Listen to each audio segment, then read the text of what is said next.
Hi friends, எல்லாருக்கும் வணக்கம். இந்த வீடியோவில் நம்ம என்ன பார்க்க போகிறோம் அப்படின்னா, ஒரு வேறுபாடு.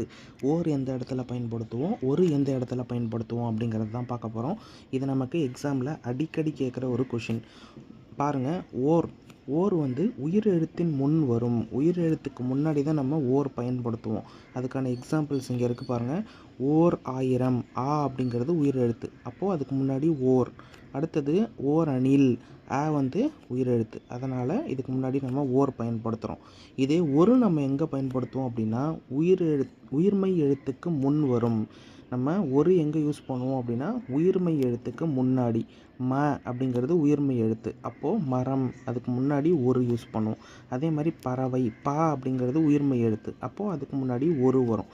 ஸோ இதுதான் வந்து ஒரு டிஃப்ரென்ஸ் வந்து நம்ம இப்படி தான் பார்த்து எக்ஸாமில் ஆன்சர் பண்ணணும்.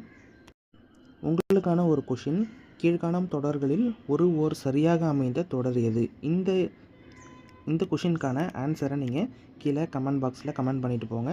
ஸோ இது வந்து உங்களுக்கு யூஸ்ஃபுல்லாக இருந்துச்சுன்னா கமெண்ட் பண்ணுங்கள். அடுத்த வீடியோவில் இதே மாதிரி ட்ரிக்ஸ் அண்ட் டிப்ஸோட அடுத்த வீடியோவில் நம்ம சந்திக்கலாம். Thank you friends.